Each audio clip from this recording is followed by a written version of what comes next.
Hi friends, ഇന്ന് അജ്മി പുട്ടുപൊടി പോലത്തെ പുട്ടുപൊടി നമുക്ക് വീട്ടിൽ തയ്യാറാക്കിയെടുക്കാം.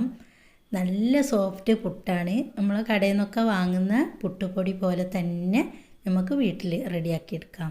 ഞാനിവിടെ വർഷങ്ങളോളായിട്ടോ ഈ ഒരു രീതിയിലാണ് കേട്ടോ പുട്ടുപൊടി റെഡിയാക്കിയെടുക്കുക.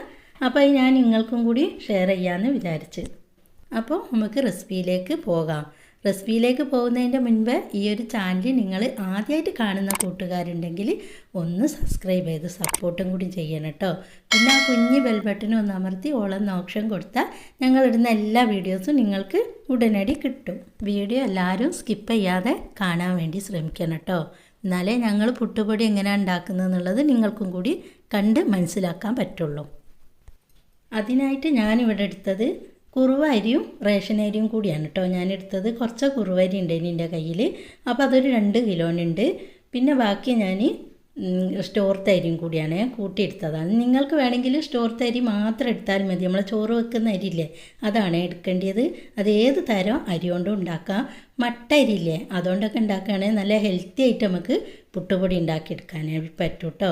ഇതാകുമ്പോൾ നല്ല കളറുണ്ടാവും. നമ്മൾ കടയിൽ നിന്നൊക്കെ വാങ്ങുന്ന പുട്ടുപൊടി പോലെ തന്നെ ഉണ്ടാവും ഈ ഒരു കളറ് അരി എടുക്കുമ്പോൾ. മട്ട അരി എടുക്കുമ്പോൾ കുറച്ചൊരു കളറിന് വ്യത്യാസം ഉണ്ടാവും. ചുവപ്പ് കളറായിരിക്കും ഉണ്ടാകുക. പക്ഷേ നല്ല ഹെൽത്തി പുട്ടായിരിക്കുന്നേ ഉള്ളൂ. അപ്പോൾ ഞാനിവിടെ എടുത്തത് 4 കിലോ മൂടരിയാണ് കേട്ടോ. അത് സ്റ്റോർ അരിയും പീടികയിലെ കുറുവ അരിയും കൂടി കൂട്ടി എടുത്തതാണ്. അപ്പോൾ 4 കിലോ മൂടരിക്ക് 1 കിലോ പച്ചരിയാണ് കേട്ടോ ചേർത്ത് കൊടുക്കേണ്ടത്.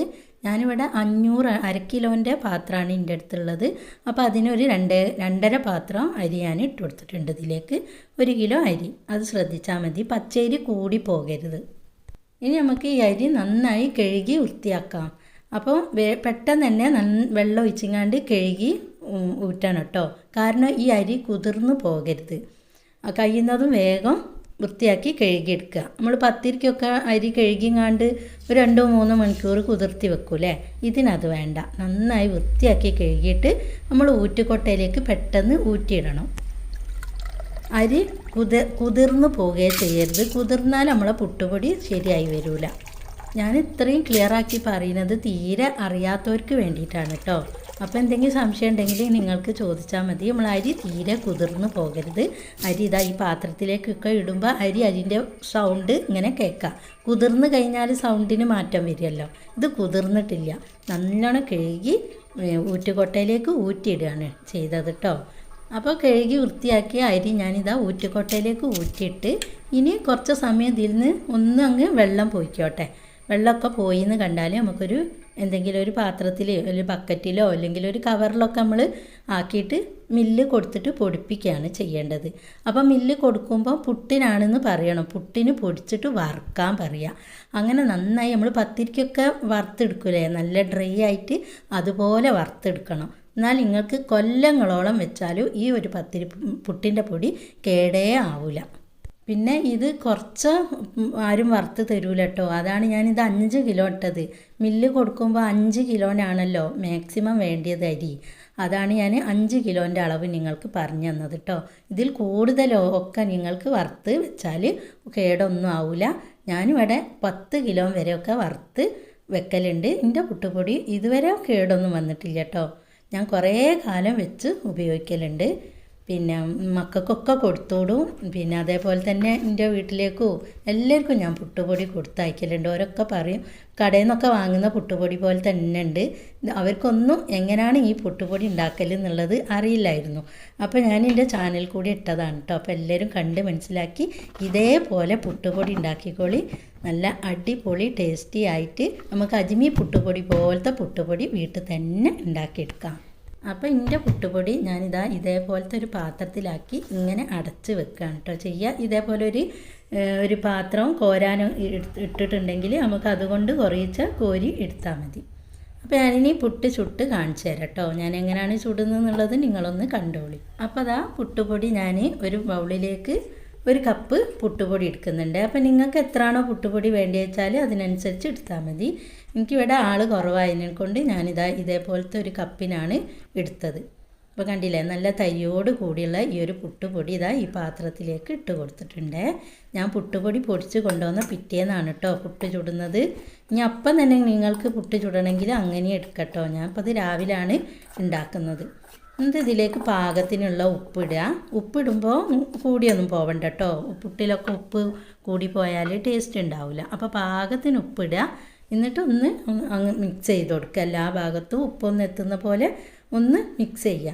എന്നിട്ട് ഇതിലേക്ക് കുറച്ച് വെള്ളം ഒഴിച്ചങ്ങാണ്ട് കുതിർത്തി വെക്കുക. നമ്മൾ പുട്ടുപൊടിയൊക്കെ കുതിർത്തി വെക്കൂലേ, അതേപോലെ തന്നെ ഒരു അരമണിക്കൂറൊക്കെ കുതിർത്ത് വെച്ചാൽ പുട്ടിന് നല്ല സോഫ്റ്റ് ഉണ്ടാവും. അപ്പോൾ ഇതാ ഞാൻ കുറച്ച് വെള്ളം ഒഴിച്ചങ്ങാണ്ട് ഒന്നങ്ങ് ഇളക്കി മിക്സ് ചെയ്തങ്ങാണ്ട് ഒന്ന് അടച്ച് വെക്കുന്നുണ്ട് കേട്ടോ. അപ്പോൾ പാകത്തിന് വെള്ളം ഒഴിച്ച് കൊടുത്താൽ മതി, വെള്ളമൊന്നും കൂടി പോവരുതേ. ഞാനിതാ ഒരു അര ഗ്ലാസ് വെള്ളമാണ് ആദ്യം ഒഴിച്ച് കൊടുത്തത്. എനിക്കിവിടെ മൊത്തത്തിൽ ഞാൻ എടുത്ത പൊടിൻ്റെ 1/4 ഭാഗമാണ് വെള്ളം ഇവിടെ ആയത് കേട്ടോ. അപ്പോൾ നിങ്ങൾ ഒരു ഗ്ലാസ് പൊടി എടുക്കുകയാണെങ്കിൽ 1/4 ഗ്ലാസ് വെള്ളം ഒഴിച്ച് കൊടുത്താൽ മതി, അത് അതിന് കറക്റ്റായിരിക്കും. അപ്പോൾ ഞാൻ വെള്ളമൊക്കെ ഒഴിച്ച് കൊടുത്ത് ഒന്ന് അടച്ച് വെക്കുന്നുണ്ട് കേട്ടോ. ഇനി ഒരു അരമണിക്കൂർ കഴിഞ്ഞിട്ട് നമുക്കൊന്ന് തുറന്ന് നോക്കാം. ഇനി ഞാനിത് അടപ്പ് തുറന്ന് ഒന്നും കൂടി കൈ വെച്ചിട്ട് നന്നായിട്ടൊന്ന് മിക്സ് ചെയ്ത് കൊടുക്കുന്നുണ്ട്. അപ്പോൾ നിങ്ങൾക്ക് ഇനി വെള്ളം വേണമെന്ന് തോന്നുകയാണെങ്കിൽ കുറച്ചൊന്ന് വെള്ളം കുടഞ്ഞ് കൊടുത്താൽ മതി കേട്ടോ. വെള്ളം ഒഴിക്കരുത്, ഇങ്ങനെ കൈമേൽ ഇങ്ങനെ നനച്ചിട്ടൊന്ന് ഇതാക്കിയെടുത്താൽ മതി. എനിക്ക് ഈ വെള്ളം ഇവിടെ കറക്റ്റാണ്, ഞാൻ പിന്നെ വേറെ വെള്ളമൊന്നും ഒഴിച്ചിട്ടില്ല കേട്ടോ. അപ്പോൾ ഇത് ഒരു ഗ്ലാസ് പുട്ടുപൊടി എടുത്താൽ നമ്മൾ നനച്ച് കഴിഞ്ഞ് കുതിർന്ന് വന്നാൽ നല്ലോണം ഒന്ന് ഡബിളായിട്ട് വരും കേട്ടോ. നമ്മൾ കടയിൽ നിന്നൊക്കെ പുട്ടുപൊടി വാങ്ങിയാൽ കുറച്ചല്ലേ എടുക്കുള്ളൂ, എടുക്കുമ്പോൾ നമ്മൾ കുഴച്ച് കഴിഞ്ഞാൽ പിന്നെ കൂടുതലായിട്ടല്ലേ വരിക. അതേപോലെ തന്നെ ഉണ്ടാവും ഈ ഒരു പുട്ടുപൊടി കേട്ടോ.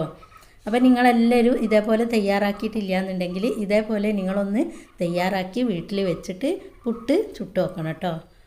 നിങ്ങൾക്ക് കടയിൽ നിന്നൊന്നും പുട്ടുപൊടി പോയി വാങ്ങണ്ട, വീട്ടിൽ തന്നെ നല്ല ഹെൽത്തി ആയിട്ട് പുട്ടുപൊടി ഉണ്ടാക്കിയെടുക്കാം. അപ്പോൾ പുട്ടുപൊടിൻ്റെ കണക്കൊക്കെ നിങ്ങൾക്കറിയാമല്ലോ അല്ലേ. അറിയാത്തവർക്ക് വേണ്ടിയിട്ടാണ് ഒന്നും കൂടി ക്ലിയർ ആക്കി പറഞ്ഞു തരുന്നത്.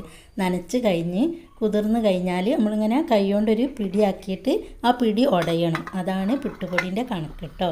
നനവിൻ്റെ കണക്ക് ഇതാ തേങ്ങ ഞാൻ ചിരകി വെച്ചിനെ, തേങ്ങ ഒക്കെ നിങ്ങളെ ഇഷ്ടാനുസരണം ഇട്ട് കൊടുക്കും. അപ്പോൾ പുട്ട് ചുടാനായിട്ട് ഞാൻ പുട്ടും കുറ്റീൻ്റെ അകത്ത് കുറച്ച് വെള്ളം ഒഴിച്ചിട്ട് ഗ്യാസ്മേൽ വെള്ളം തിളയ്ക്കാൻ വെച്ചിരിക്കുന്നു. ഇനി കുറ്റീൻ്റെ അകത്തേക്ക് നമുക്ക് സാധാ പുട്ട് ചുടുമ്പോൾ തന്നെ ചില്ലിട്ട് തേങ്ങ ഇട്ട് പൊടിയിട്ടുങ്ങാണ്ട് എത്ര കഷ്ണമാണോ നിങ്ങൾക്ക് വേണ്ടത് അതൊക്കെ നിങ്ങളെ കുറ്റിക്കനുസരിച്ച് പുട്ടിൻ്റെ കഷ്ണവും കൂടുതലും കുറവും ഒക്കെ ആക്കട്ടോ. ഞാനിവിടെ 3 കഷ്ണമാണ് ആക്കുന്നത്. അപ്പോൾ അതാ കുറ്റിയിൽ ഞാൻ പുട്ടുംപൊടിയൊക്കെ സെറ്റാക്കി ഇനി വെള്ളം തിളയ്ക്കുന്നുണ്ട്. ഇനി നമുക്ക് ഇത് ആവി കയറ്റിയെടുക്കാം.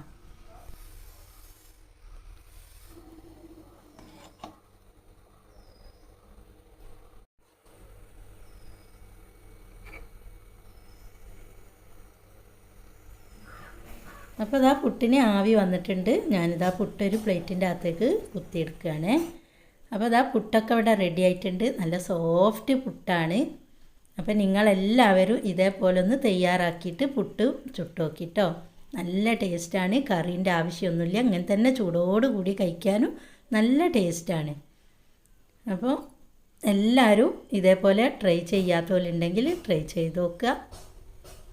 നമ്മളെ ചൂട് പുട്ട് ഇവിടെ റെഡി ആയിട്ടുണ്ട്. ഞാനിതാ ഒരു കഷ്ണം പുട്ട് ചൂടോടുകൂടി തന്നെ ഒരു പ്ലേറ്റിലേക്ക് എടുത്തിട്ട് നിങ്ങൾക്ക് കാണിച്ചു തരാം കേട്ടോ. കണ്ടില്ലേ, നല്ല സോഫ്റ്റ് പുട്ടാണിത്.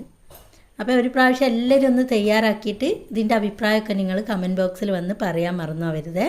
ഇനി അടുത്തൊരു പുതിയ വീഡിയോ ആയിട്ട് വരുന്നവരെ എല്ലാവർക്കും അസ്സലാമു അലൈക്കും.